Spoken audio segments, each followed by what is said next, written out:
Bismillahirrahmanirrahim. Alhamdulillahirabbil alamin. Maliki yaumiddin. Iyyaka na'budu wa iyyaka nasta'in. Ihdinas siratal mustaqim. Siratal ladzina an'amta 'alaihim ghairil maghdubi 'alaihim waladdallin. Amin. Alhamdulillah pada malam hari ini kita bisa melanjutkan kajian syarah Jauhar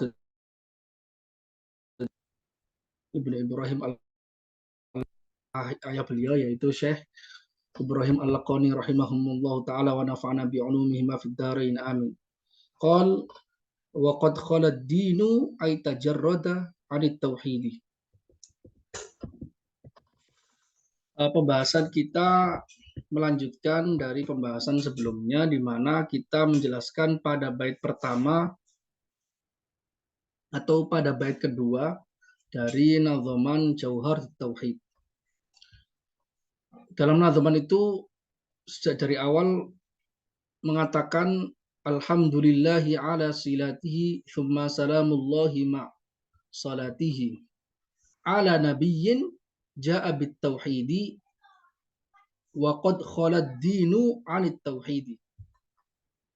Jadi ini adalah bait yang kedua, kelanjutan dari bait kedua yang menjelaskan masih muqaddimah, namun penjelasan terkait muqaddimah ini selalu mengarah kepada pembahasan-pembahasan inti di dalam kitab ilmu tauhid. Pada pembahasan sebelumnya kita telah menjelaskan terkait apa yang disebut sebagai tauhid, apa yang disebut sebagai makna tauhid di sana. Dan kita jelaskan bahwasanya tauhid pada penjelasan atau pada bagian dari bait itu bukan bermakna tauhid sebagai sebuah ilmu. Juga bukan makna tauhid dari sisi bahasa. Bukan dari sisi bahasa yang artinya menyatukan, tapi tauhid di sini adalah sebuah istilah syar'i, yaitu maknanya ifradul ma'budi bil ibadati ma'atiqadi wahdatihi dzatan wa sifatin wa af'alan. Sebuah keyakinan atau mengesahkan Allah Subhanahu wa taala yang disembah dengan keyakinan bahwasanya zat Allah, sifat Allah dan perbuatan Allah itu satu. Perbuatan Allah itu satu, maknanya satu. Itu yang disebut sebagai tauhid syar'i. Kemudian kita jelaskan banyak hal terkait itu dan kaitannya dengan makna dari tauhid, bahwasanya Allah itu mustahil berbilang.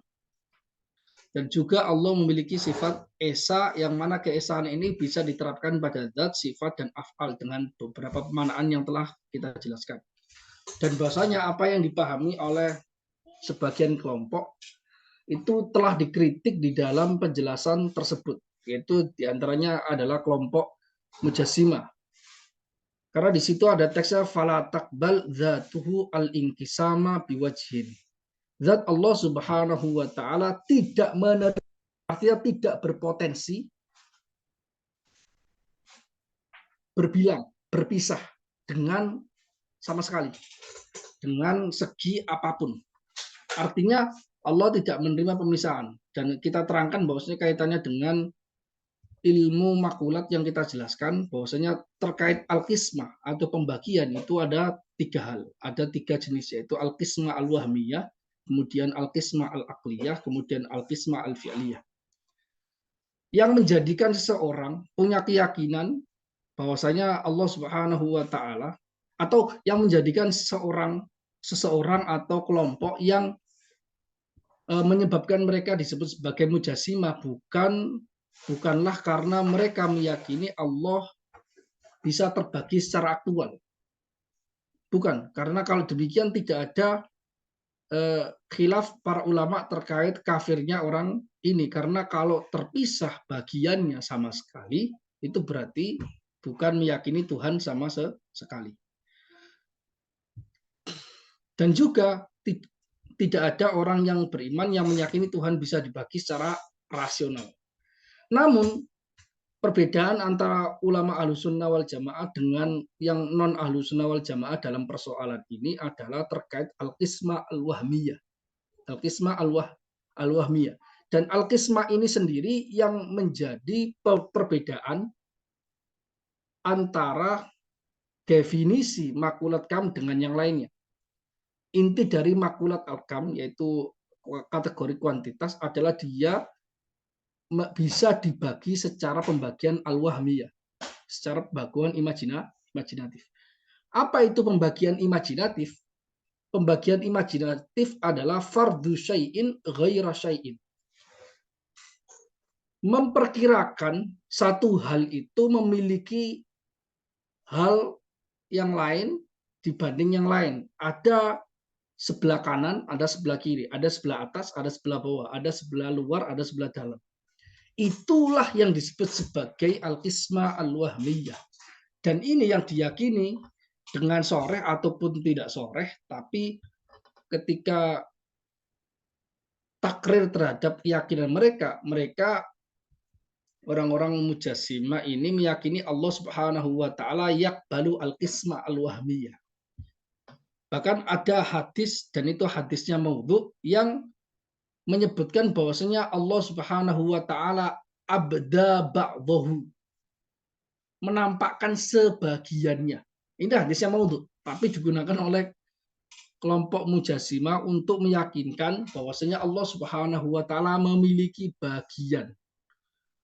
Apa bagian-bagiannya yang mereka kenal sebagai sifat-sifat a'yan. Apa sifat a'yan itu? Sifat yang merupakan maknanya anggota atau bagian dari zat Allah Subhanahu wa taala, seperti tangan, mata dan sebagainya. Tangan itu beda dengan mata, wajah itu beda dengan tangan, dan ada bagian-bagiannya. Memperkirakan ada sebelah kanan, sebelah kiri, sebelah atas, sebelah bawah, dan sebelah depan, sebelah belakang. Itu semuanya namanya al-qismah al-wahmiyah. Poin inilah yang membedakan antara ulama Ahlussunnah wal Jamaah dengan tidak dalam persoalan tajsim atau tidaknya, yaitu apakah keyakinan dia dengan diucapkan atau dengan dituliskan atau dengan talazum lazim yang qorib, meyakini bahwasanya Allah Subhanahu wa taala memiliki bagian pada zatnya yang berbeda dengan bagian yang lainnya. Itu namanya al-qismah al-wahmiyah, dan ini diyakini oleh Syekh Ibnu Taimiyah dalam Bayan Talbisul Jahmiyah, dan beliau mengkritik setiap orang termasuk Asy'ariyah yang tidak meyakini hal seperti ini. Demikian juga ini diyakini oleh Syekh Ibnu Utsaimin, termasuk ulama Mekah, dan diyakini sampai sekarang oleh banyak orang-orang Wahabi Salafi yang di Indonesia ataupun di seluruh dunia. Teksnya banyak sekali, kalau mau di debat-debat antara saya dengan mereka atau beberapa ulama Ahlussunnah wal Jamaah, Ustaz Aswajid dengan mereka, itu mereka menunjukkan bahwasanya Allah Subhanahu wa taala menerima pembagian secara wahmiyah. Mereka nggak ngomong itu bisa dibagi secara wahmiyah, tapi itulah istilah yang disebut sebagai al-qismah al-wahmiyah. Dengan cara mengatakan Allah memiliki bagian atas, bagian bawah, kanan, kiri, ada tangan, terus tangan sebagai sebuah anggota, sebagai alat untuk berbuat. Mereka bilang bahwasanya tangan itu alat lil fi'li. Seperti itu. Jadi itu yang kita bahas kemarin, dan saya pikir itu cukup panjang ya, karena itu, dan ini nggak dijelaskan di dalam hasilnya juga karena saking jauhnya sebenarnya, karena beliau tidak fokus untuk mengkritik kelompok-kelompok mujassimah. Namun pada kesempatan atau zaman kontemporer sekarang ini, banyak keyakinan-keyakinan mujassimah yang menyebar, baik itu di tulisan buku ataupun di medsos-medsos, sehingga kita perlu untuk menerangkannya. Oke, pada malam hari ini kita melanjutkan. Qala al-muallif rahimahullah ta'ala. Qala al-muallif wasyarih wal muhasyi rahimahumullah ta'ala wa nafa'ana bi'ulumihim wa nafa'ana bi'ulumihim fid dharain amin. Qala wa qad khala ad-dinu ay tajarrada 'anit tauhid. Jumlatun haliyatun muqayyidatun li nabiyyin.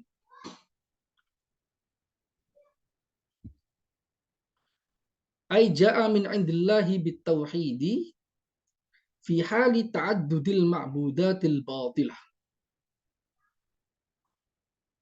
wa khuluwid din ay faraghihi 'anit tauhidi wat tafarrudi.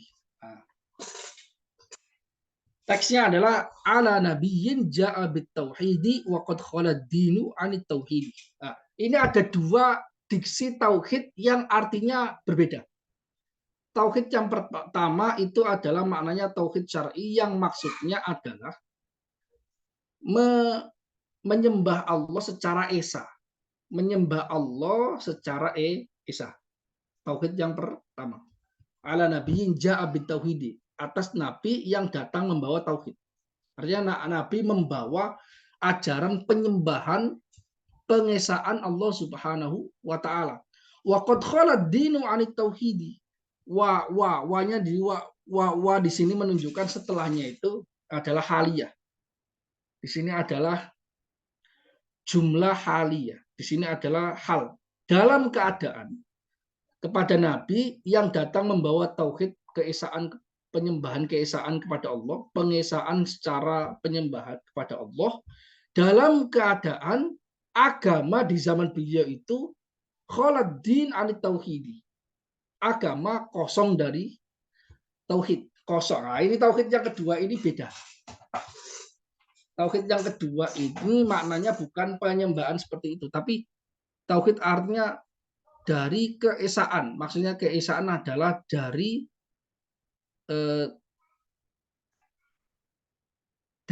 keesaan sembahan. Jadi lebih spesifik, lebih tidak seperti yang pertama, tapi ini lebih spesifik. Nah, jadi sholawat dan salam tetap tercurahkan kepada Nabi Muhammad yang datang dengan membawa ajaran tauhid, yaitu penyembahan kepada Allah secara esa, dalam keadaan agama di zaman beliau datang itu penuh dengan hal-hal yang bertentangan dengan tauhid, yaitu kholaatin, kosong, dalam keadaan agama kosong dari tauhid. Tauhid yang kedua itu adalah kan di sini adalah meninggalkan. Jadi agamanya kosong dari tauhid, dari penyembahan, menunggalkan Tuhan Allah Subhanahu wa taala. Wa qad khalad dinu ay tajarrada, dan sungguh dalam keadaan sungguh agama yaitu khala ay tajarrada.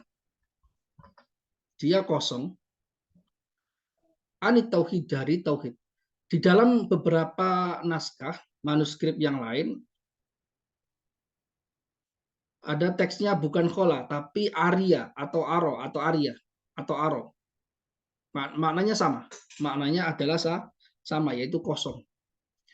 Dan begini, khola di sini bukan khola yang maknanya istisnaiyah, yang maknanya adalah kecuali. Itu disebut sebagai khola jamidah namanya. Tapi ini khola yang mustaq. Khola yang mustaq yang artinya kosong. Arya khola tajarroda. Makanya di sini beliau mensarai tajarroda. Karena kalau tidak diberikan catatan di sini, khola di sini nanti khawatirnya dipahami yang lain. Dipahami yang lain.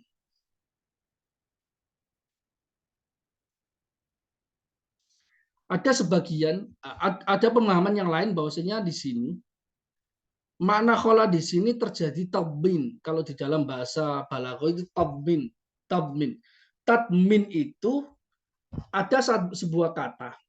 Tabmin, sebuah kata. Kemudian kata ini ditambahkan maknanya di dalamnya.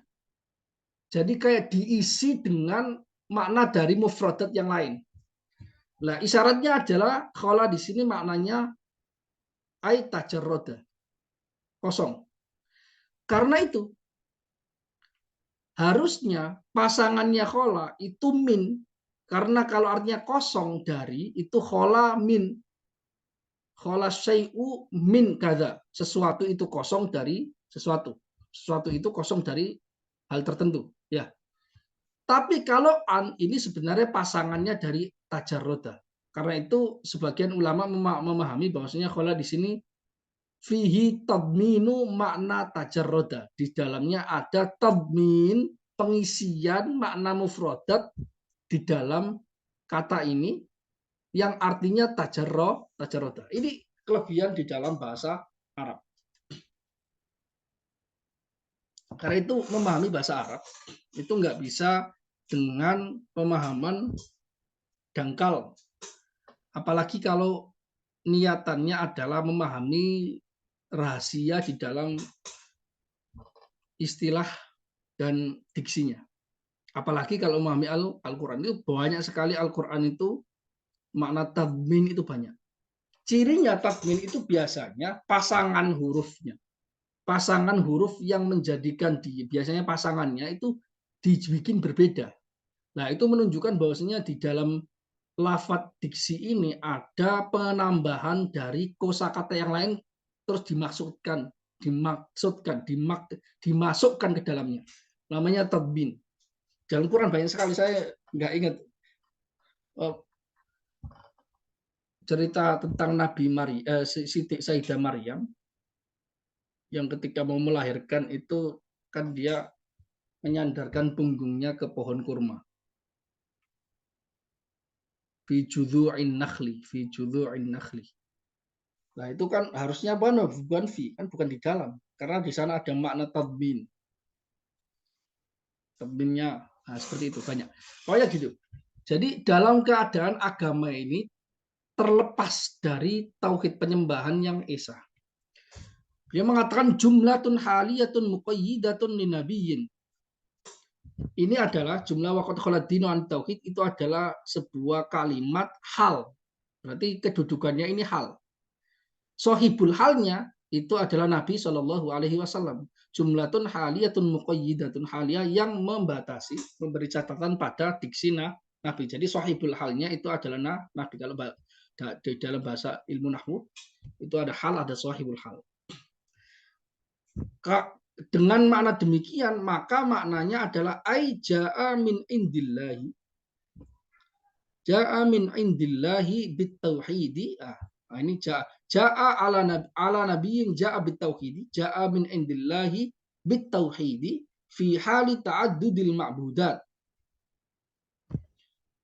Nabi datang dari sisi Allah dengan membawa tauhid yang maknanya adalah ajaran penyembahan Allah secara esa dalam keadaan ini maknanya fiha khaladina anit tauhid, dalam keadaan penyembahan yang batil itu banyak sekali, dalam keadaan banyak hal-hal yang disembah secara batil.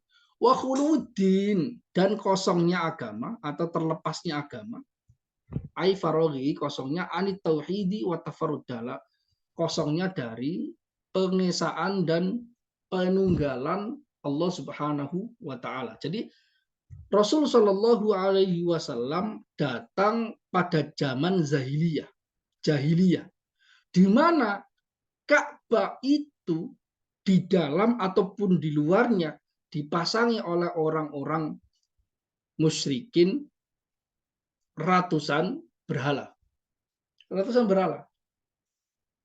Dan Nabi Shallallahu Alaihi Wasallam selama 13 tahun di Mekah itu Nabi diperintahkan oleh Allah tetap beribadah di sana walaupun ada patungnya.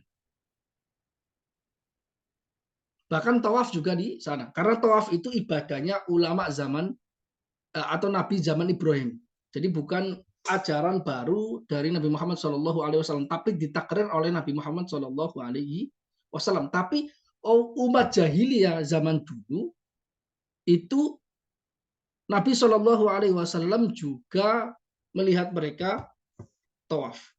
Bedanya tawaf zaman Nabi Ibrahim dengan tawafnya orang-orang jahiliyah adalah tawafnya orang jahiliyah sudah tercemar, sudah terpalsukan. Karena mereka menambahkan beberapa ritual yang berbeda dibandingkan apa yang telah diajarkan oleh Nabi Ibrahim. Yaitu apa? Mereka tawaf dengan telanjang, bulat. Nggak laki-laki, nggak perempuan. Karena itu di dalam Al-Quran, Allah Subhanahu wa taala memerintahkan orang-orang yang beriman, kamu tawaf tapi jangan ikuti kebiasaan orang jahiliyah yang tawaf, yaitu dengan telanjang. Allah taala mengatakan khudzu zinatakum inda kulli masjid. Ambil pakaian kalian pada setiap masjid, maksudnya ketika tawaf. Sebentar, ini kok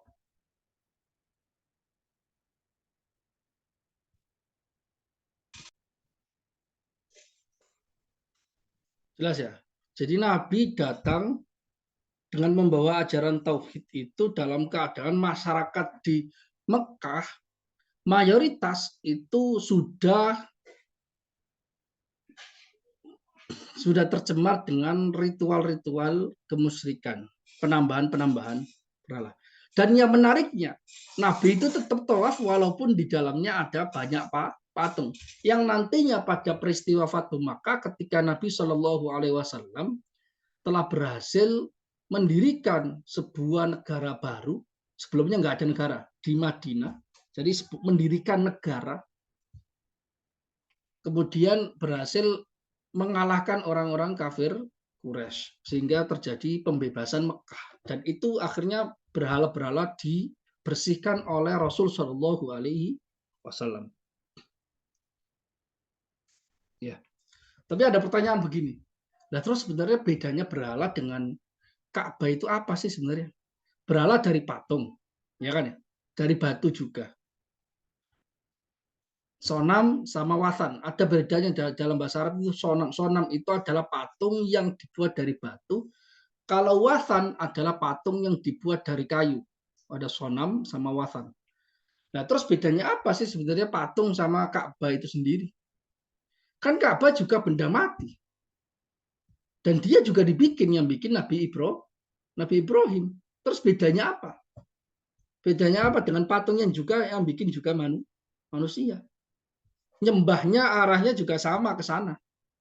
Dan ini syubhatnya orang-orang jahiliyah juga seperti itu. Bedanya tidak ada perintah untuk melakukan sujud kepada selain Ka'bah.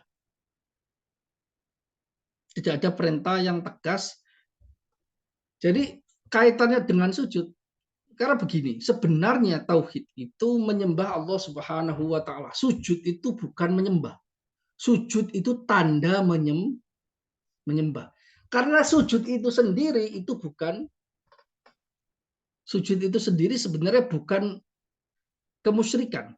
Dia tanda kemusyrikan, tapi bukan kemusyrikan. Karena musyrik itu menyekutukan Allah Subhanahu wa taala. Menyekutukan Allah Subhanahu wa taala itu adanya di dalam hati.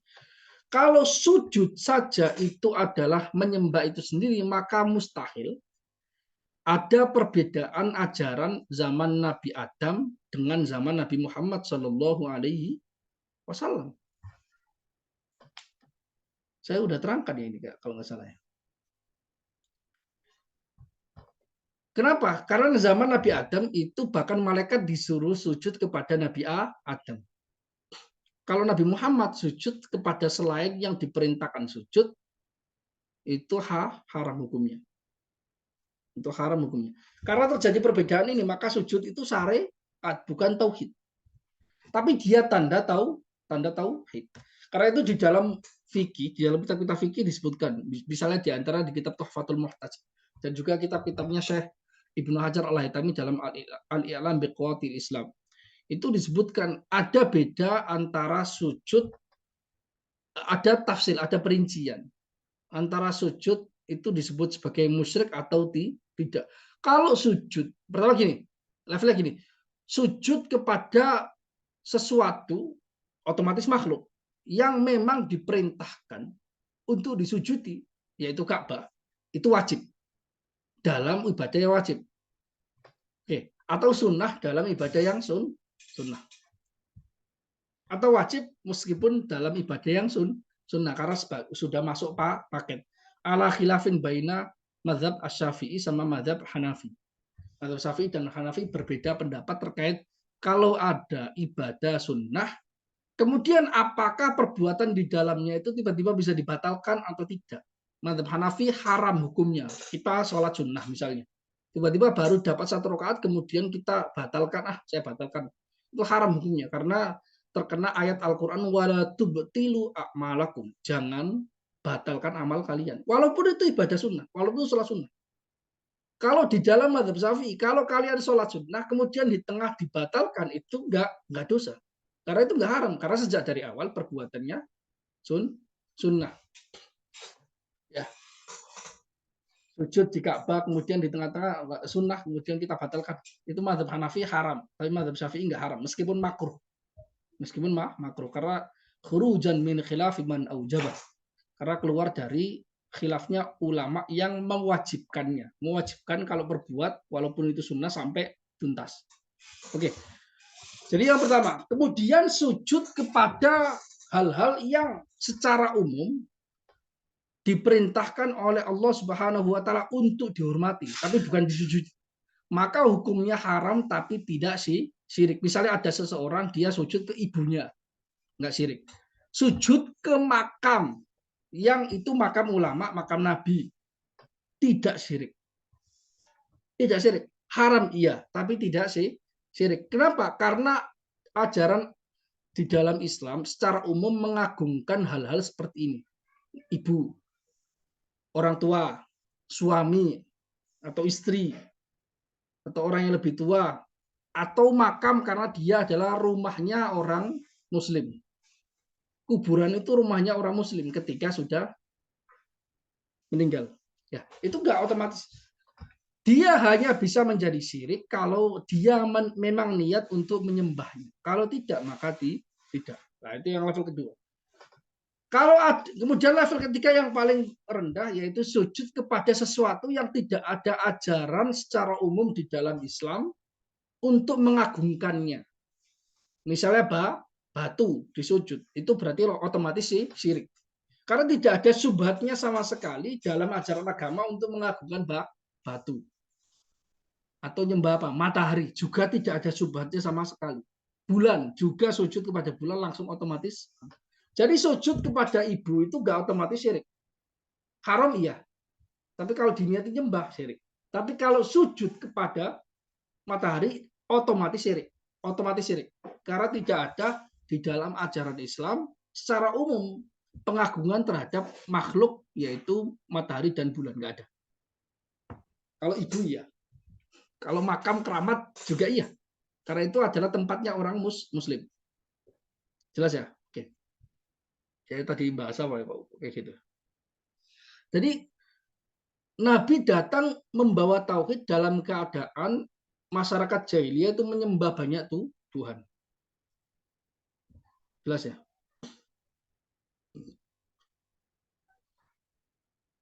Oke. Wadinu, nah di sini kan kholadin. Agama itu apa? Di sini sungguh agama dalam keadaan kosong dari tauhid. Wadinu ma warada bihi asy-syar'u min at-ta'abbudi wa yuqalu lit-ta'ati wal ibadati wal jazai wal hisabi. Agama adalah sesuatu yang datang, sesuatu yang syariat datang membawanya berupa penyembahan. Jadi ajaran yang didatangkan oleh syariat yaitu Allah Subhanahu wa taala dan Rasul sallallahu alaihi wasallam. Asyari itu Allah Subhanahu wa taala secara hakiki, kemudian Rasul itu juga disebut sebagai syari karena Rasul sallallahu alaihi wasallam itu penyampai risalah. Jadi yaitu apa yang didatangkan oleh syariat berupa penyembahan, berupa ibadah. Itu yang disebut sebagai agama. Wa yuqalu lit-ta'ati wal ibadati wal jazai wal hisab. Agama juga digunakan untuk menyebut ketaatan. Ketaatan at-ta'ah ad-din, at-ta'ah huwa din, hiya din. Bisa digunakan untuk menyebut ketaatan. Juga bisa digunakan untuk menyebut ibadah, itu agama. Juga bisa digunakan untuk menyebut balasan dan juga bisa digunakan untuk hari hisab. Hari hisab itu hari audit internasional. Seluruh umat, hari audit semesta. Jadi Allah Subhanahu wa taala mengaudit seluruh amal perbuatan manusia dan semuanya. Nah, itu agama. Agama itu ya penyembahan, ketaatan, ibadah, balasan dan hari audit atau hisab. Nah, terus bedanya apa sih agama dengan ada diksi lain yang agak berbeda yaitu ad-din, kemudian al-millah, kemudian asy-syar'u, kemudian ada asy-syariah. Bedanya apa? Agama, millah, asyar, syariah. Nah, agama, ad-din. kemudian al-millah, kemudian asyariah. Itu kata para ulama itu muttahidatun bidzat mukhtalifatun bil i'tibar. Sama zatnya, beda sudut pandangnya. Jadi ajaran di dalam syariat, yaitu agama. Itu juga syariat, itu juga millah, itu juga din. Semuanya sama. Zatnya sama, tapi penyebutannya berbeda-beda karena beda dari sudut pandang.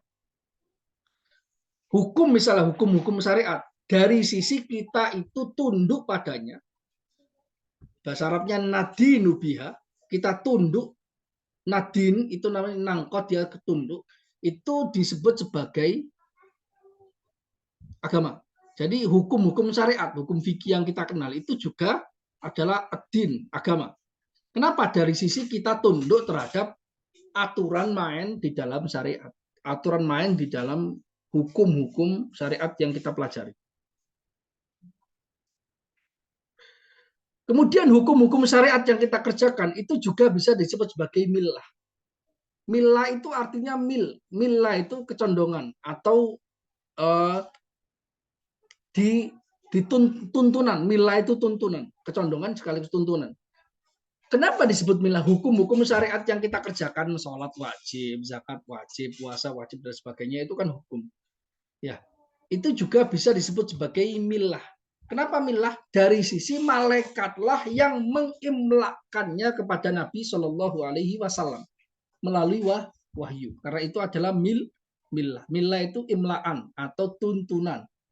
Diimlakkan, dibacakan, dihantarkan, dideliverikan wahyunya dari malaikat Jibril kepada Nabi Muhammad SAW. Hukum-hukum yang kita terima bersumber dari wahyu, karena itu juga bisa disebut sebagai millah.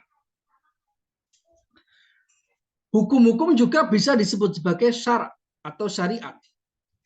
Dari sisi apa? Karena syara itu artinya penjelasan. Artinya itu dijelaskan kepada kita, dijelaskan kepada kita. Atau ditegakkan kepada kita. Syara itu artinya penjelasan, penegakan, ditegakkan kepada kita. Maka disebut sebagai syara dan juga syariat. Jadi hukum-hukum yang kita pelajari di kitab-kitab fikih yaitu syariat juga, yaitu millah juga, yaitu agama juga. Terus ada pertanyaan menarik di sini. Ada pertanyaan menarik. Di sini kan disebutkan agama telah kosong dari tauhid.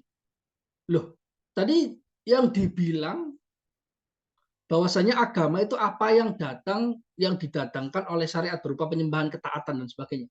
Loh, kok bisa masih disebut sebagai agama padahal dia kosong dari tauhid, dari penyembahan yang benar, ketaatan yang benar, kok tetap disebut sebagai agama? Oh, itu agak majas. Karena sebenarnya hakikinya sesuatu yang tidak bertauhid, sesuatu ajaran yang menyimpang itu bukan agama. Makanya kita menyebut agama-agama samawi itu sebenarnya menggunakan diksi majazi, metafor. Karena agama yang asli, yang benar ketundukan ya tetap Islam. Inna dina indallahi Islam. Agama menurut Allah ya Islam. Agama-agama sebelumnya yaitu di zaman-zaman sebelum Nabi Muhammad itu juga Islam. Itu juga Islam.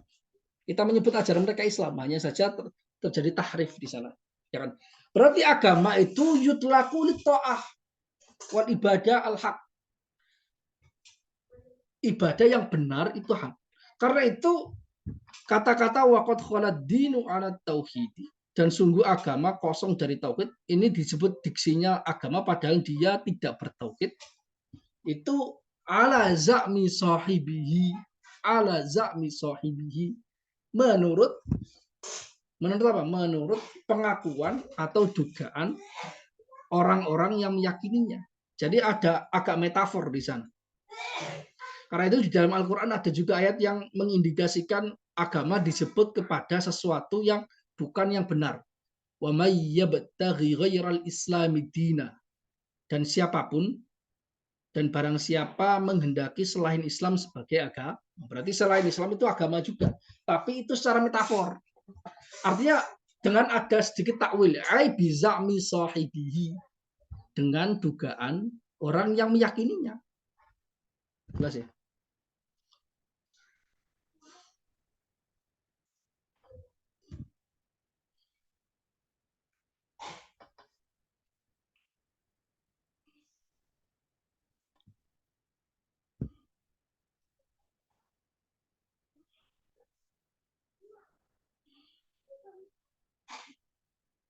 Jelas. Itu seluruhnya sama.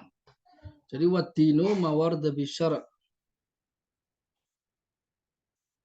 Jadi secara bahasa wa yuqalu li secara bahasa itu digunakan din itu juga untuk menyebut ketaatan, ibadah, balasan dan hisab seluruhnya. Oke, jelas ya. Jadi itu penjelasan terkait itu. Sudah saya rangkumkan dari hasiahnya.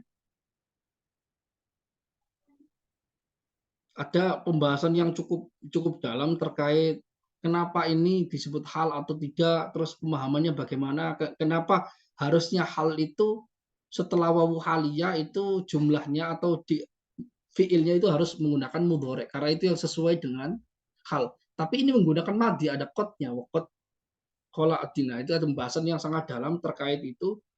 Itu kaitannya dengan ilmu nahwu dan tidak perlu saya terangkat. Kalau yang tertarik bisa dibaca. Ya. Kemudian kita membahas kelanjutannya. Wa'arrafuhu.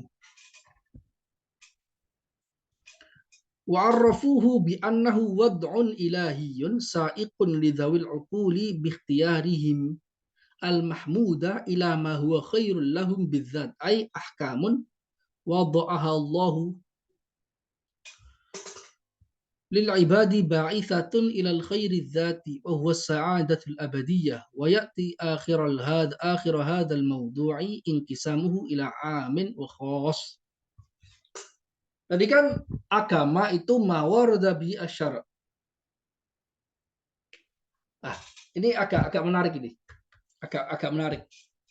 Jadi ini kaitannya dengan ini. Wa arrafuhu dan ulama mendefinisikan agama sebagai apa? Bi annahu watun, bahwasanya agama adalah watun ilahi dan seterusnya. Nah, terus tadi diksi yang tadi sebelumnya wadin mawarda bi syara minat ta'abbud itu bukannya definisi. Bukannya definisi. Kok sekarang definisikanlah lagi? Lah ini yang kalau tidak membaca, saya kemarin pas ini membahas terkait hal ini di dalam ilmu mantik yaitu di Daurah Isakuji. Jadi para ulama ketika mendefinisikan sesuatu, definisi dengan pengertian sangat umum itu ada kalanya dengan menyebutkan afrodnya, ada kalanya dengan menyebutkan mafhumnya. Dan yang akurat atau yang di dalam pengertian ilmu mantik kaitannya dengan had dan rasum dan sebagainya, itu adalah mafhumnya. Misalnya gini, ketika ada orang bertanya, manusia itu apa? Kita menjawabnya misalnya ini tingkatannya anak-anak SD atau SMP atau bahkan TK. Manusia itu apa? Kita menyebutnya ya manusia itu Muhammad, Mahmud, ya kan ya? Mahmud dan sebagainya. Itu namanya ta'rif bil misal atau ta'rif dengan penyebutan sebagian afrodnya, sebagian personalnya. Itu definisi. Tapi definisi sebenarnya Rosem Nakis itu ada pembahasannya di dalam Syarah Tawali'ul Anwar karya Syekhul Islam Zakaria Al-Ansari. Itu ta'rif bil misal namanya, ta'rif bil misal. Itu ta'rif afrod, penyebutan afrod. Itu juga ta'rif tapi jauh. Agak jauh. Tapi itu adalah penyebutan penjelasan sesuatu dengan menyebut afrodnya. Personal dari agama itu apa? Ajaran-ajaran syariat, ketaatan, ajaran salat dan sebagainya itu adalah definisi. Namun ulama juga mendefinisikannya secara mafhum. Jadi tadi itu definisi secara afrod, kemudian ini definisi secara mafhum. Mafhum itu adalah konsepsi. Misalnya manusia adalah hewan yang berakal. Bukan menyebutkan misalnya manusia adalah Mahmud, Muhammad, Umar, Utsman kayak gitu. Bukan itu. Itu adalah definisi secara afrod, secara personal. Dan ini beda sebenarnya. Kadang itu dilakukan oleh orang-orang yang melakukan mughalatoh atau falasi. Sehingga seolah-olah mengkritik padahal dia sebenarnya sedang mengalihkan pembahasan. Pembahasannya adalah definisi secara konsepsi namun dia dialihkan definisi secara personal. Itu beda. Nah, ini rahasianya di sini.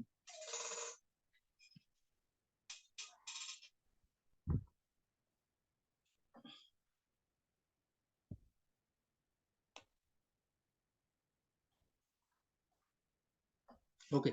Wa'arrafuhu, dan para ulama mendefinisikannya, mendefinisikan agama sebagai bi'annahu wad'un. Bi'annahu wad'un ilahi. Wad'un itu adalah buatan. Ai maudu'un, sesuatu yang dibuat. Jadi agama itu dibuat oleh Allah.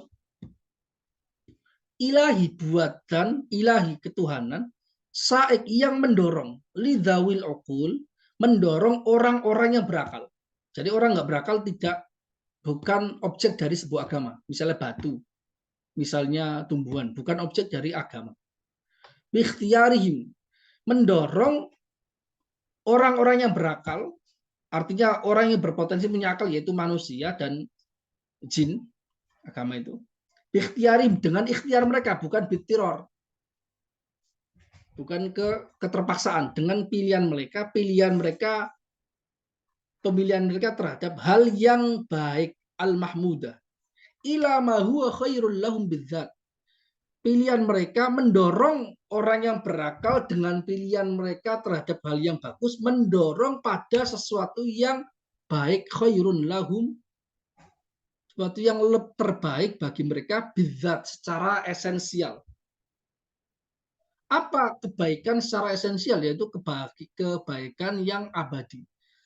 Ada kebaikan yang tidak bidzat, bukan karena dirinya sendiri, tapi itu adalah kebaikan yang bukan bidzat, tapi bighairi dzat, yaitu kebahagiaan misalnya di dunia, punya harta dan sebagainya. Enggak. Yang diajarkan oleh agama bukan kebahagiaan atau kebaikan yang seperti itu, tapi kebaikan yang abadi, yaitu kebahagiaan abadi. Itu yang disebut sebagai agama.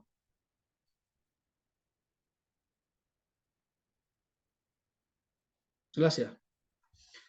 Oke, saya analisis sedikit. Wad'un ilahi, berarti yang disebut agama adalah buatan Tuhan. Artinya bukan buatan manusia. Syariat-syariatnya syariat Tuhan, bukan syariat manusia. Karena itu dulu di zaman Yunani itu ada yang disebut sebagai falsafah amaliyah. Jadi filsafat itu kan ada falsafah ilmiah sama falsafah amaliyah. Filsafat praktis dengan filsafat teoritis.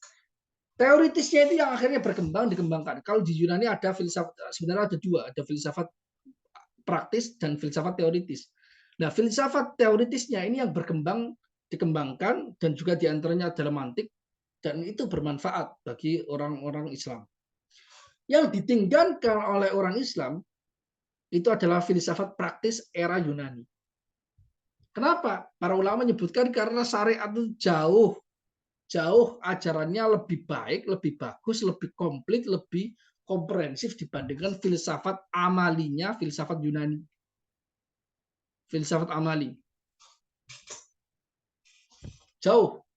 Di dalam kitab As-Sifatnya Ibnu Sina itu disebutkan di sana.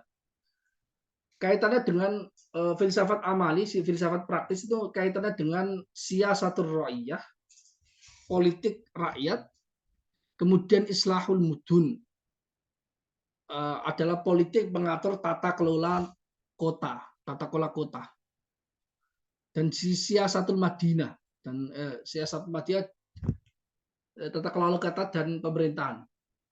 Nah itu di syariat Islam itu lebih jauh lebih banyak dibandingkan itu. Ada sebuah kitab yang menarik, yang kaitannya mengapa perkembangan filsafat praktis ini nggak berkembang di dunia Islam, karena ada ajaran syariat yang lebih lengkap. Sedangkan di Yunani yang kerennya itu adalah filsafat amalinya, filsafat ilmiah, filsafat teoritisnya. Jadi ada sebuah kitab menyebutkan bahwasanya Allah Subhanahu wa taala itu di zaman Nabi Nuh, kalau salah. Pokoknya beberapa putranya Nabi Nuh itu ada yang punya kecenderungan kepada amali, kecenderungan kepada teoritis, kecenderungan dari praksis. Turunan-turunan Nabi Nuh yang diberikan oleh Allah Subhanahu wa taala kelebihan di dalam filsafat amali, yaitu syariat. Itu nanti yang akan menjadi orang-orang Arab. Turunannya nabi-nabi, kemudian yang di akhir zaman itu Nabi Muhammad SAW datang dengan menyempurnakan amali. Ada juga turunan Nabi Nuh yang dia diberikan oleh Allah kekuatan di dalam filsafat teoritis. Makanya muncul di Yunani, yaitu filsuf-filsuf Yunani, yang mana nantinya dia itu punya teori yang luar biasa terkait hal-hal yang teoritis. Tapi amali mereka jelek. Amali mereka itu jelek. Coba kalau baca sejarah-sejarah biografi di dalam filsafat Yunani, itu kan kotanya jelek, banyak kekacauan, banyak. Jadi tidak teratur. Aturan-aturannya dikit. Mereka itu suka merenung dan sebagainya. Mereka adalah filsafat-filsafat teoritis. Tapi mereka juga menuliskan filsafat yang praktis. Tapi ya jelek, sedikit, nggak terlalu banyak. Nggak komprehensif seperti syariat Islam. Lebih tebal syariat Islam jauh sekali. Nah, jadi itu menyebar. Akhirnya ini masuk juga ke dalam dunia Islam juga filsafat teoritisnya, sehingga keilmuan Islam itu menyatu. Yang dulu itu adalah warisan atau warisan sejarah dari sejak zaman Nabi Nuh, dari bakat dari putra-putranya yang berbeda ini akhirnya disatukan di dalam peradaban Islam. Teoritisnya, filsafatnya luar biasa kuat, kemudian praktisnya yaitu di dalam tercermin dalam mazhab Islam itu sangat kuat. Teoritis itu di dalam Islam nanti akan di cover oleh ilmu tauhid, ilmu akidah. Sedangkan praktis itu di cover di dalam ilmu fikih atau ilmu syariat. Hadis Jibril itu mengindikasikan itu, penyatuannya terhadap itu. Kalau baca sejarah tentang orang Arab itu pintar praktik, tapi teoritisnya tidak, karena mereka itu adalah kaum yang spontanitas, bahkan membuat syairnya itu spontanitas, tidak berpikir mendalam, beda dengan budaya di Yunani klasik. Nah, itu memang bakat yang memang diturunkan, ditakdirkan seperti itu oleh Allah Subhanahu wa taala terhadap keturunan Nabi Nuh. Itu ada sebagian kitab menyebutkan demikian.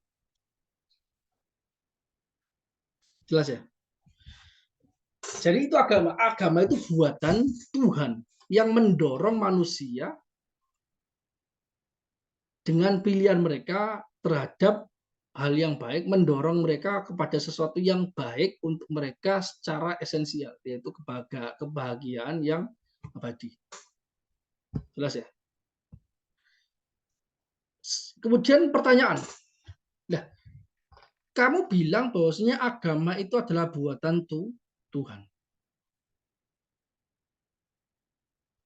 Ya kan? Berarti yang jelas-jelas asli dari buatan Tuhan. Terus posisi ijtihad itu bagaimana? Ijtihad kan bukan, kita tidak bisa memastikannya. Ijtihad manusia di dalam memahami hukum Allah Subhanahu wa taala dari Al-Qur'an, dari Sunnah, dari Qiyas dan sebagainya. Itu kan ijtihad. Itu kan tidak bisa dipastikan itu memang dari Allah, bisa jadi mustahid, apalagi kalau kita mengikuti pendapat mukhoti'ah, bahwasanya mustahid juga salah. Kalau salah tidak bisa kita nisbatkan pada Allah Subhanahu wa taala, dan itu jelas bukan agama dalam arti dia adalah buatan Tuhan, karena itu adalah manusia yang memang mengusahakannya, sehingga punya beberapa mazhab.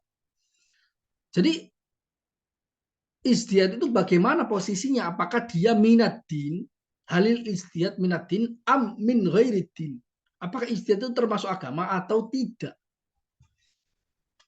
Kalau agama, kok dia buatan manusia dan berbeda-beda, dan dia bisa salah?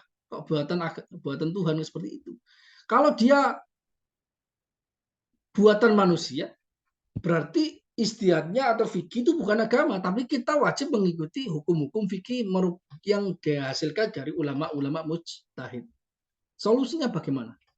Maka para ulama menjawab al-ijtihadu minad dini qat'an. Ijtihad itu termasuk agama, pasti. Artinya dia memang buatan Tuhan untuk kita. Hanya saja begini, bedanya dengan hukum-hukum yang, kalau gini, hukum-hukum yang sudah ijma, yang sudah dinas soreh di dalam Al-Quran Sunnah itu adalah agama, sudah pasti agama, jelas sekali itu buatan Tuhan. Sedangkan hukum-hukum yang ada khilafiyah di sana, yang di mana ada istihad di sana, itu menurut pendapat yang benar itu minad din qat'an, termasuk juga agama. Bedanya dengan yang pertama, karena nggak karakternya beda, ada yang hukumnya pasti, ada yang khilafiyah. Khilafiyah itu bedanya seperti ini dengan yang pasti. Hukum-hukum khilafiyah ini termasuk dari agama, hanya saja agama yang agak samar untuk kita. Lah mustahid itu berfungsi, tugasnya adalah menampakkan hukum-hukum agama dari sisi yang istihadiyah, dari sisi yang khilafiyah ini. Dengan apa? Dengan kaidah-kaidah syariat yang mereka pahami dari bagaimana Al-Quran punya uslubnya, bagaimana istihadnya, dengan mengharmonikannya dengan hadis-hadis dan juga dengan kias yang juga itu diindikasikan di dalam Al-Quran dan hadis. Jadi mustahid itu berusaha keras untuk menampakkan bagian agama yang samar ini. Jadi agama itu ada dua macam, ada yang terang benderang, ada yang samar. Nah, fungsinya ulama mustahid adalah menampakkan yang samar ini agar bisa dipahami secara terang benderang. Dengan apa? Dengan kaidah-kaidah syariat yang mereka pahami dari Al-Quran dan Sunnah. Itu bedanya.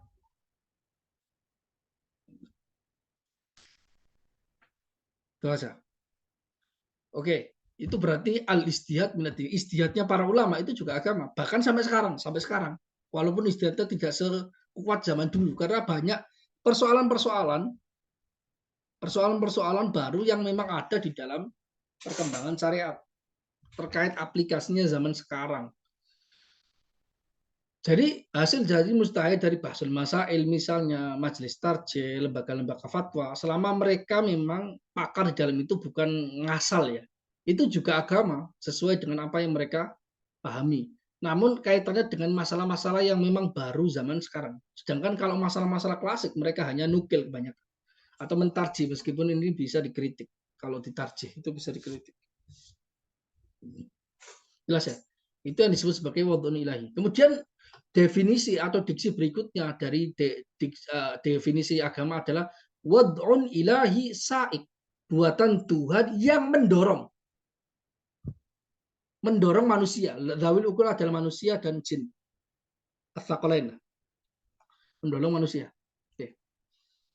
Berarti ada buatan Tuhan yang tidak mendorong, ada.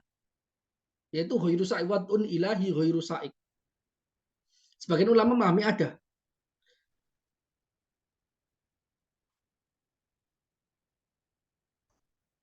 Contohnya apa? Menurunkan hujan.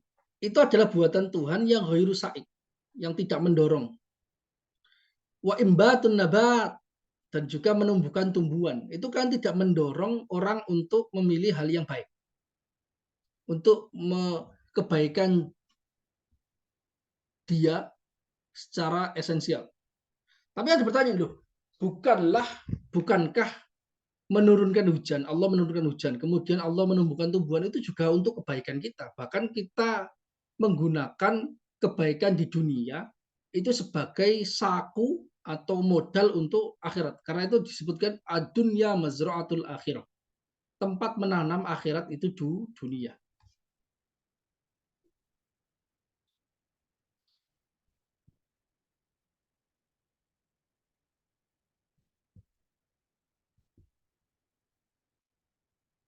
Ya. Tapi ini dikritik sebagian ulama yang mengatakan bahwasanya ghairu sa'ik itu termasuk adalah seperti fenomena-fenomena alam, itu juga dia bisa membawa kebaikan. Bisa membawa kebaikan.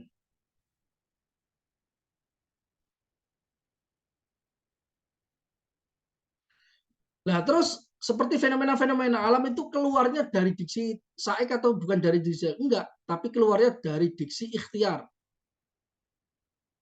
Karena itu kan bukan persoalan ikhtiari, tapi itu adalah persoalan fenomena alam. Itu sebagian ulama memahami seperti itu. Oke, bi annahu wad'un ilahi sa'ik li dzawil uqul.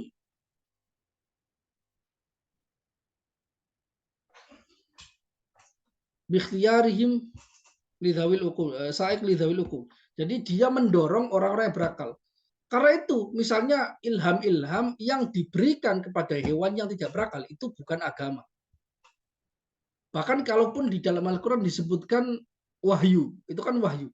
Wa wahayna ilan nakhli. Dan kami wahyukan kepada bi atau tawon. Kan itu dimaknai wahyu itu sebagai ilham. Ilham-ilham atau insting-insting yang didapatkan oleh hewan-hewan karena dia itu bukan orang yang berakal, sesuatu yang berakal, dia bukan disebut sebagai agama. Bikhtiarihim, dengan pilihan orang berakal tersebut. Artinya kalau tidak dengan pilihan, artinya dia adalah gerakan idroria atau kohria, seperti rasa sakit yang dirasakan seseorang, rasa lapar yang dirasakan seseorang, menggigilnya seseorang, itu semuanya bukan kaitannya topik dari agama, tidak masuk kepada definisi agama.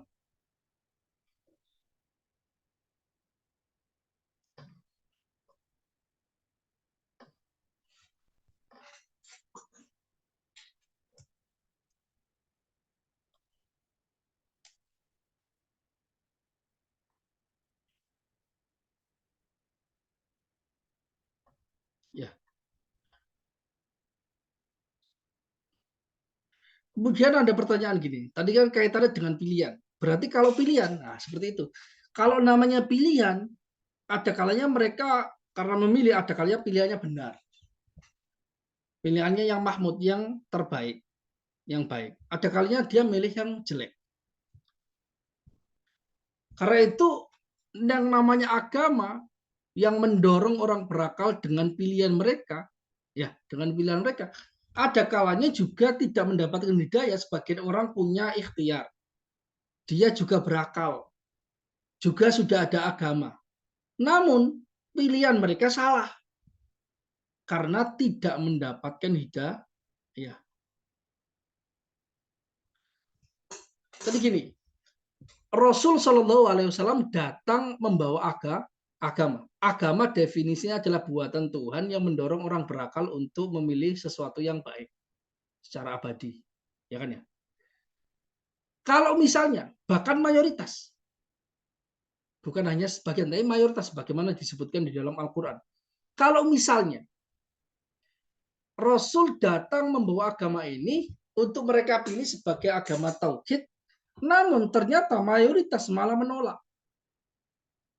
Apakah itu kita tidak menyebut Rasul gagal dalam persoalan penyampaian agama? Karena memang dinas di dalam Al-Quran,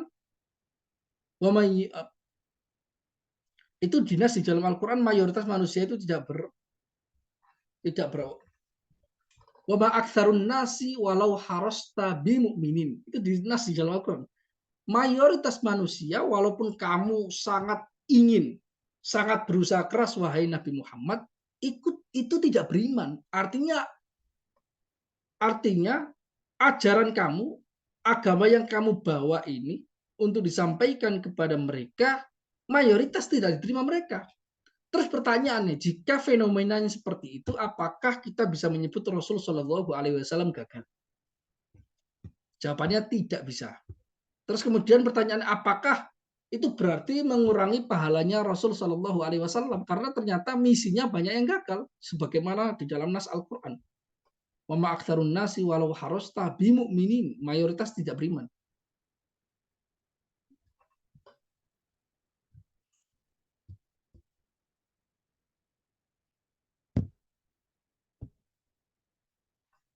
Nah, jadi demikian.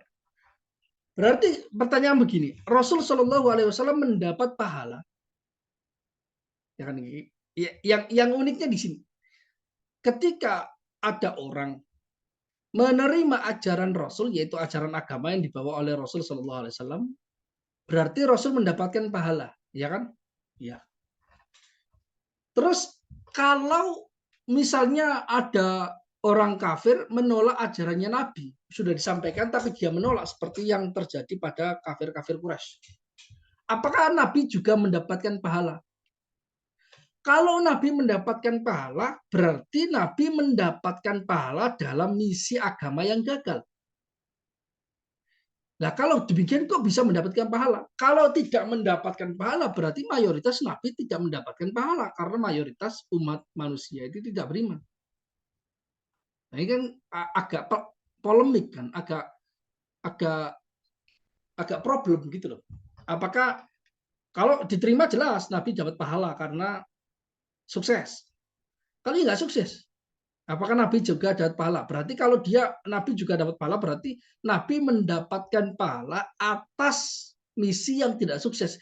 Masalahnya misi yang tidak sukses ini terjadi di mayoritas umat. Sebagaimana itu dinas di dalam Al-Quran. Ya kan? Nah, terus kalau misalnya kita mengatakan bahwasanya nabi tidak mendapatkan pahala karena dalam persoalan ketika ditolak ini, berarti mayoritas momen nabi itu tidak mendapatkan pahala karena mayoritas orang itu menolak sebagaimana dinas di dalam Al-Qur'an. Nah, ini agak problem di dalam kitabnya Imam Syaroni, kitab Al-Yawaqit wal Jawahir yang didedikasikan oleh Imam Syaroni untuk menuliskan dan merangkum pemikiran Ibnu Arabi di dalam Tasawuf Irfani itu menjelaskan persoalan pelik ini. Jadi teksnya itu di situ ada fa in qulta fa hal rasuli ajrun idza radda qaumuhu risalatahu wa lam yaqbaluha minhu. Jika ada pertanyaan, kamu bertanya, apakah Rasul mendapatkan pahala jika umatnya menolak risalahnya dan tidak menerimanya dari Rasul?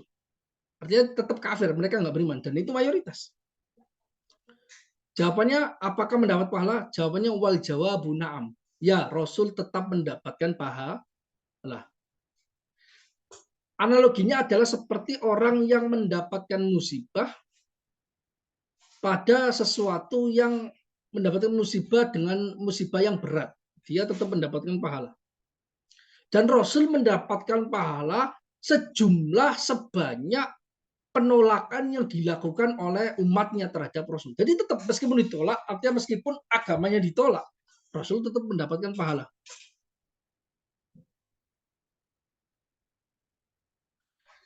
Mengapa demikian meskipun gagal tapi tetap dapat pahala?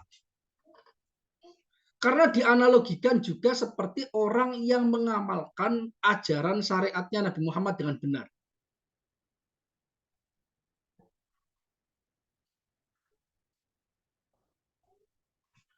Itu juga dia mendapatkan pahala seperti seluruh orang yang mengikuti Rasul Shallallahu Alaihi Wasallam. Jadi Rasul itu mendapatkan dari dua sisi, yang ditolak mendapat pahala, orang yang mengamalkan ajaran Rasul sampai hari kiamat itu Rasul mendapatkan saham pahala di sana. Jelas ya? Jadi dua-duanya ini kebetulan dibahas oleh Syekh Ibnu Arabi dengan pilihan mereka terhadap Al-Mahmud, sesuatu yang baik.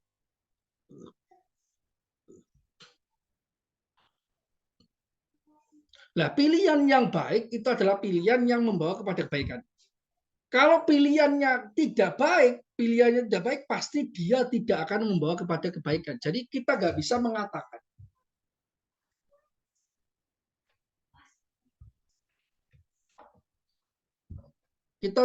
mengatakan bahwasanya orang yang memilih sebagai orang kafir dan dia itu mendapat kekayaan luar biasa, itu kita bisa mengatakan itu pilihannya baik. Tidak. Karena dibandingkan dengan kebahagiaan abadi yang diterima ketika dia itu menjadi orang Muslim, itu bukanlah sebuah kebaikan.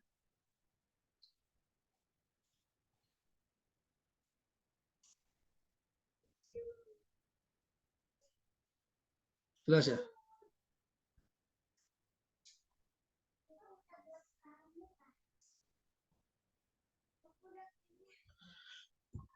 Jadi artinya adalah agama tadi itu kan bizat, secara esensial. Maksudnya adalah bukan karena yang lain, bukan karena selain kebaikannya itu sendiri. Karena kalau bidzat di sana berarti kebaikan bidzat itu adalah untuk mengecualikan kebaikan-kebaikan Allah yang bukan bidzat. Misalnya apa? Hanya sekedar kemakmuran dunia, ajaran-ajaran untuk kemakmuran dunia. atau prestasi-prestasi di dunia itu bukan kebaikan bidzat. Karena yang dimaksud kebaikan bidzat itu adalah as-sa'adatul abadiyah. Artinya adalah hukum-hukum agama adalah buatan tadi, buatan yang di dalam isinya itu adalah apa? Hukum-hukum. Karena namanya buatan itu insya'i. Hukum insya'i. Jadi hukum itu insya'i, bukan khobari. Kalau di dalam ilmu balaghah, hukum itu insya'i. Karena itu di sini didefinisikan adalah ahkam, tasdik insya'i. Agama adalah hukum-hukum yang Allah buat untuk hamba. Ingat, agama itu untuk manusia dan untuk orang yang berakal. Agama ini bukan untuk Allah Subhanahu wa taala. Jadi kadang itu orang-orang berpikir aneh. Apakah Allah juga beragama? Allah tidak beragama karena Allah yang membuat agama. Allah tidak terkena aturan. Yang terkena aturan itu adalah al-mukallaf minas tsaqalain, manusia dan jin. Jelas ya? Jadi Allah aja beragama, Allah aja nggak beragama, masa kita beragama? Kan ada orang ngomong kayak gitu. Karena memang agama definisinya ada buatan Tuhan untuk makhluk, untuk orang mukallaf, bukan untuk zatnya. Karena untuk zatnya itu Allah kaitannya dengan sifat zatiyah Allah Subhanahu wa taala, qudra, irada, ilmu, hayat, sifat ma'ani dan ma'nawiyah itu yang disebut. Jelas ya?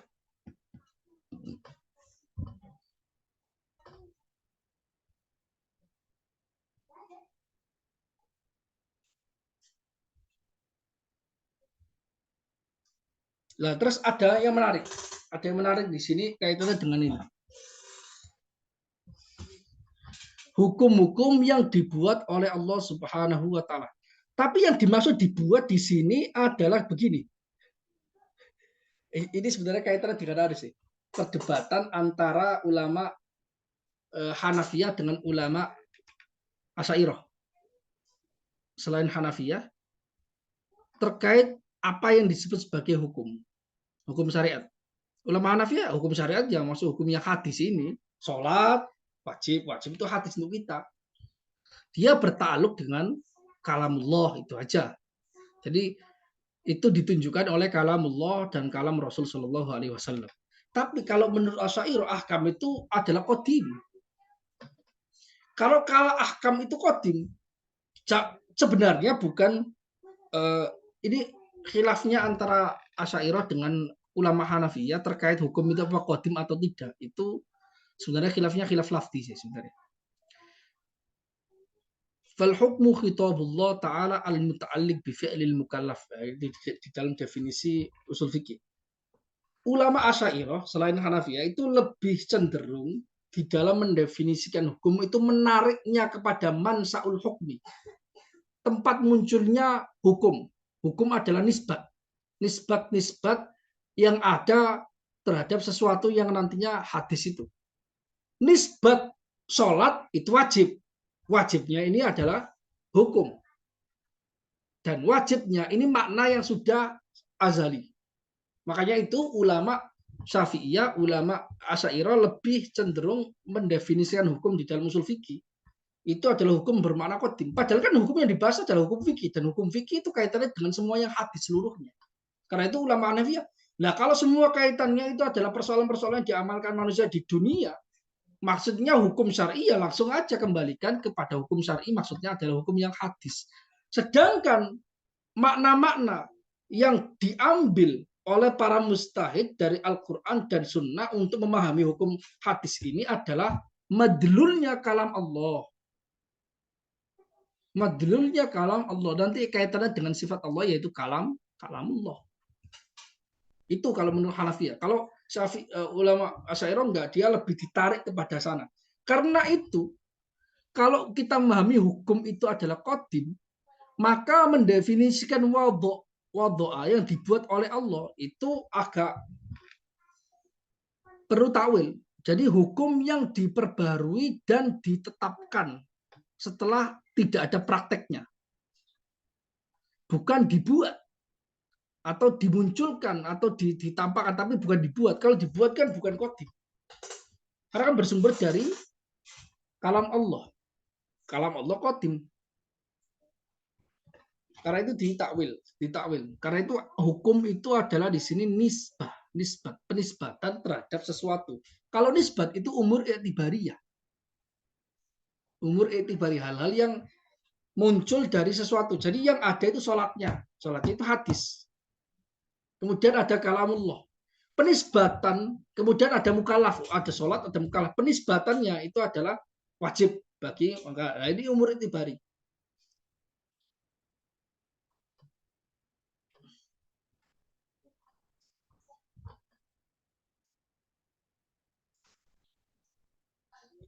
Jelas ya? Itu seperti itu. Ada khilafnya ulama ulama ulama Asy'ariyah dengan dengan Hanafiyah. Dan sebenarnya lebih mudah untuk dipahami kalau Hanafiyah, karena lebih simpel sih sebenarnya. Hukum syar'i ya hadis. Yang kodim itu hukum kodim, dan hukum kodim bukan fikih. Tapi fikih itu dihasilkan dari pemahaman kita terhadap nas Al-Quran yang hadis yang di dalamnya mengandung hukum kodim. Karena itu mushaf itu adalah dal. Kalamullah itu adalah kalamullah ad-dal. Mushaf Al-Quran itu kalamullah ad-dal. Kalam Allah yang menunjukkan.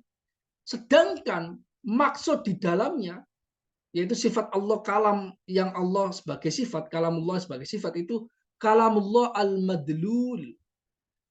Kalamullah al-madlul. Jadi mustahid itu bisa memahami kalam kodim dari sesuatu yang hadis. Sebagaimana orang yang beriman itu bisa memahami, walaupun dia bukan mustahid, orang beriman itu bisa memahami alam semesta yang hadis untuk menunjukkan wujud Allah yang kodim. Jadi relasi antara hubungan mushaf ini dengan sifat Allah yang kodim itu seperti relasinya alam semesta yang hadis ini terhadap eksistensi itu Tuhan. Sebagaimana kalam Allah yang hadis ini menunjukkan madlulnya, menunjukkan sebagian sifat Allah, kalam Allah yang kodim, demikian juga sebagaimana alam semesta yang hadis ini juga menunjukkan eksistensi Tuhan yang kodim. Jadi nggak ada masalah. Ya dulu al hadis alal qadim, sesuatu yang hadis itu bisa menunjukkan hal yang qadim.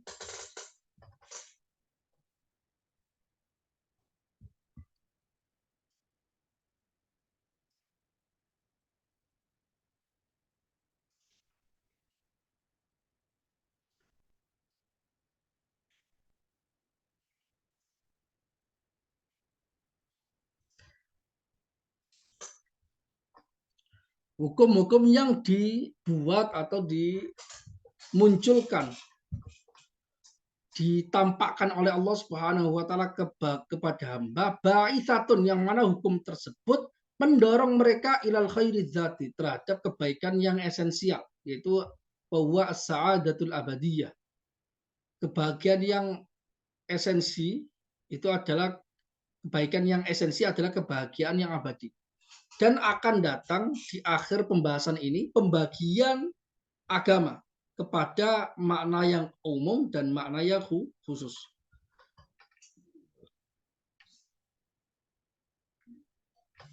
Agama secara umum, ada sebagian ulama yang mensarai di sini, itu umum itu adalah syariatnya Nabi Muhammad Shallallahu Alaihi Wasallam. Kenapa? Karena wama bu'ithu wama arsalnaka illa rahmatan lil alamin. Allah mengutus Nabi Muhammad sebagai rahmat ke seluruh alam semesta. Berarti risalahnya Nabi Muhammad sebagai rahmat itu keseluruhnya, keseluruhan. Ada juga agama yang khusus, yaitu syariat-syariat sebelum Nabi Muhammad Shallallahu Alaihi Wasallam. Kemudian ada pertanyaan, apakah syariatnya Nabi Muhammad atau perisalahan atau efektivitas syariatnya Nabi Muhammad itu berlaku pada umatnya Nabi Muhammad saja atau berlaku kepada nabi-nabi sebelumnya?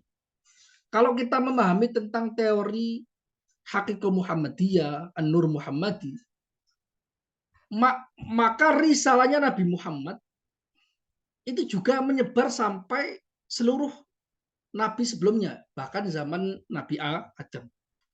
Itu disebutkan, diindikasikan dalam semua hadis. Tapi syariatnya Nabi Muhammad kepada nabi-nabi seluruhnya sebelumnya itu beda. Karena itu seluruh ajaran nabi-nabi, bahkan Nabi Adam dalam riwayat-riwayatnya dan juga diisyaratkan dalam Al-Quran itu selalu mewasiati para umatnya. Kalian harus menyembah Allah Subhanahu wa taala dan saya ini adalah nabi. Namun nanti kalau kalian hidup dan bertemu dengan Nabi Muhammad Shallallahu Alaihi Wasallam, kamu harus mempercayainya. Karena saya ini perwakilan Nabi Muhammad sebelum kemunculannya. Jadi Allah itu memaklumkan kepada para nabi seluruhnya agar mewasiati. Itu diindikasikan. Anit tabi' millata, diindikasikan di dalam Al-Quran itu ada. Mereka mewasiati kepada para nabi agar kepada para umatnya agar nanti kalau kalian masih hidup dan menemukan atau berjumpa dengan Nabi Muhammad, Nabi akhir zaman, maka kalian harus beriman. Jadi wasiatnya para nabi itu agar beriman kepada Nabi Muhammad Shallallahu Alaihi Wasallam, walaupun Nabi Muhammad belum muncul. Dan itu adalah agama yang dibawa oleh Nabi Muhammad dan itu umum, secara umum. Kalau khusus, secara khusus itu adalah risalahnya nabi-nabi yang lain, karena risalahnya Nabi Muhammad itu umum, sedangkan risalahnya nabi-nabi sebelumnya itu lokal.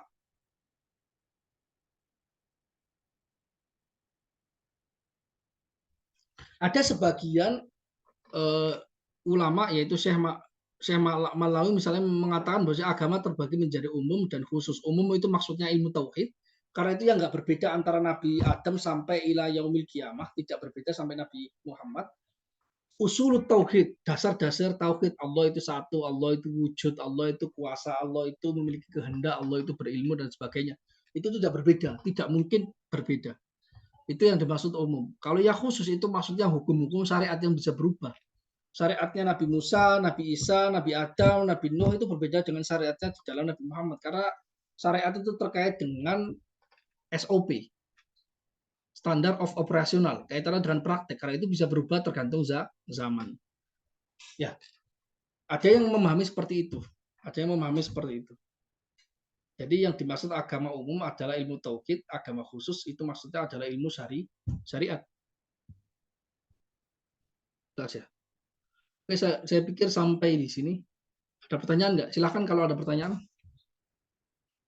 Saya sudah rangkumkan terkait isi dari hasiahnya ini.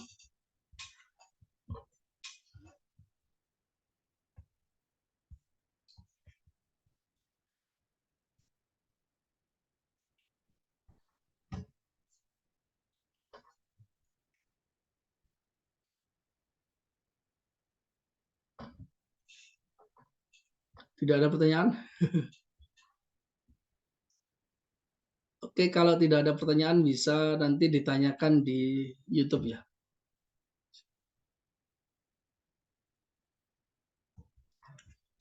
Oke, terima kasih. Semoga bermanfaat pada malam hari ini. Mohon maaf tadi terlambat karena macet. Terima kasih. Wallahul muwaffiq ila aqwamit thoriq. Wassalamualaikum warahmatullahi wabarakatuh. Waalaikumsalam warahmatullahi wabarakatuh. Waalaikumsalam. Lanjut. Ya.